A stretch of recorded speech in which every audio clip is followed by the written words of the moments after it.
akan belajar tentang negasi kalimat majemuk, implikasi, dan penarikan kesimpulan.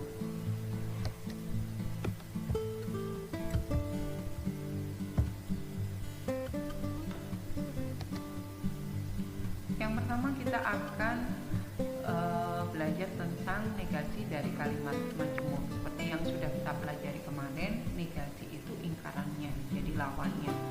Nah, sedangkan kalimat majemuk itu adalah kalimat yang berkuantor. Kenapa yang muncul di sini dalil De Morgan? Karena ketika kita menyebutkan negasi dari kalimat majemuk, itu yang terjadi biasanya rata-rata itu salah.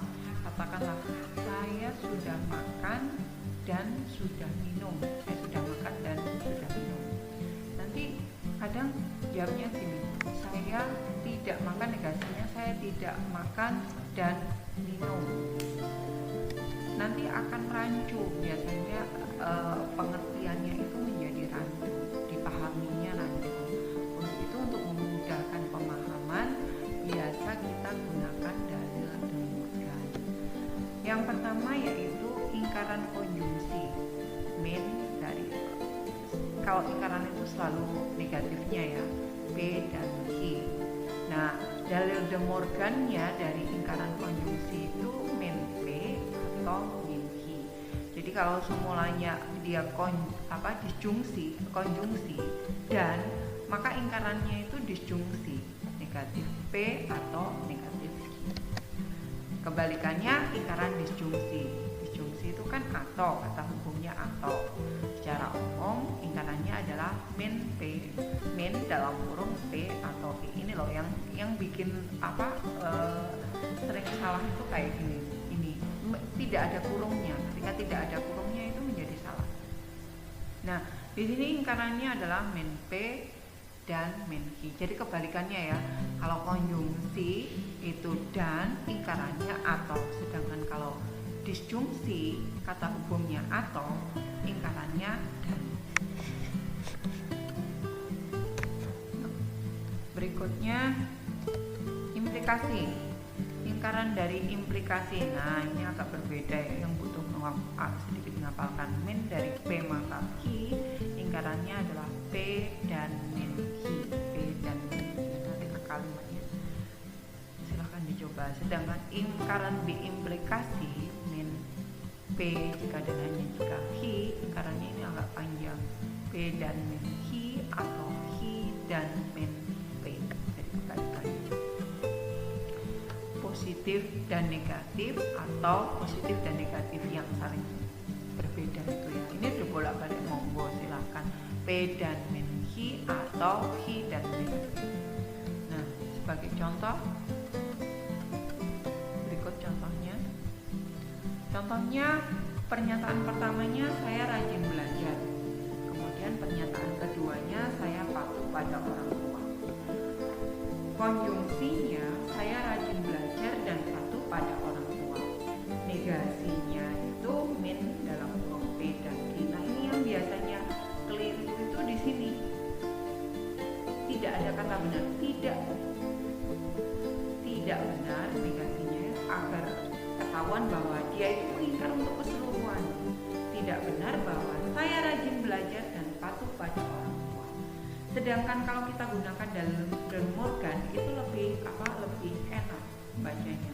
Saya tidak rajin belajar atau tidak patuh pada orang tua. Lebih mudah menurutnya, tidak akan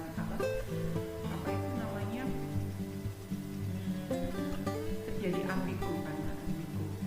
Kemudian implikasi, bentuk implikasi. Implikasi itu kan jika maka itu. P, jika P maka Q. Dapat dibentuk implikasi lain, implikasi yang lainnya. Ini bisa disebut converse-nya dari satu implikasi itu bisa dibuat converse-nya, inverse-nya, dan kontraposisi. Kalau converse itu dibalik, P maka Q, converse-nya Q maka P. Kalau inverse itu min P maka min Q. Kemudian kontraposisinya, kontraposisi itu converse yang diinverskan atau inverse yang dikonverskan. Jadi dua-duanya dikerjakan sekaligus, min Q maka min. Oke, next. Contoh, kalimat pertamanya nilai ujian memenuhi standar, Q-nya lulus ujian. Kemudian implikasinya, kalau kita buat implikasinya, jika nilai ujian memenuhi standar, maka lulus ujian. Maka lulus ujian gitu ya, ujiannya belum tentu. Nah, dari implikasi itu bisa kita buat inverse-nya. Ini inverse-nya dulu ya. Inverse-nya berarti min P maka min Q.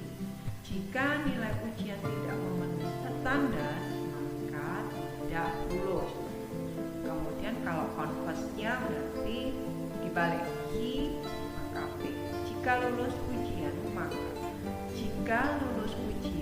maka nilai ujian tidak memenuhi standar. Sedangkan kontraposisinya min Q maka min P. Jika tidak lulus ujian maka nilai ujian tidak memenuhi standar. Kemudian berikutnya kita ke materi terakhir dari logika, yaitu penarikan kesimpulan.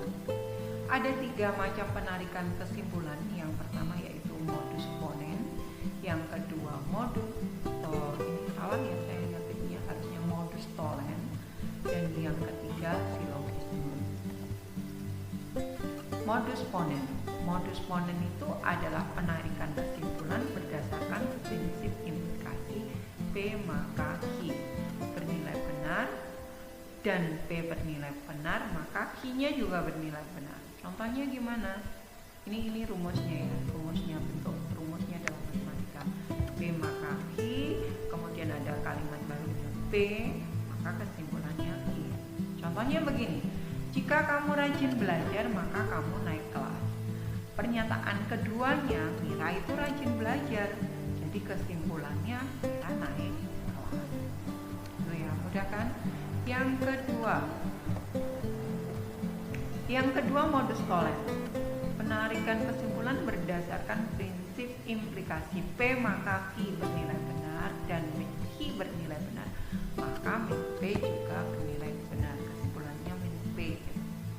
Ini rumusnya, ini model matematikanya P maka Q, kemudian kalimat keduanya min Q, kesimpulannya adalah min P. Contohnya, jika kamu rajin belajar maka kamu naik kelas. Aldi tidak naik kelas. Kesimpulannya adalah Aldi tidak rajin belajar. Dan yang terakhir silogisme.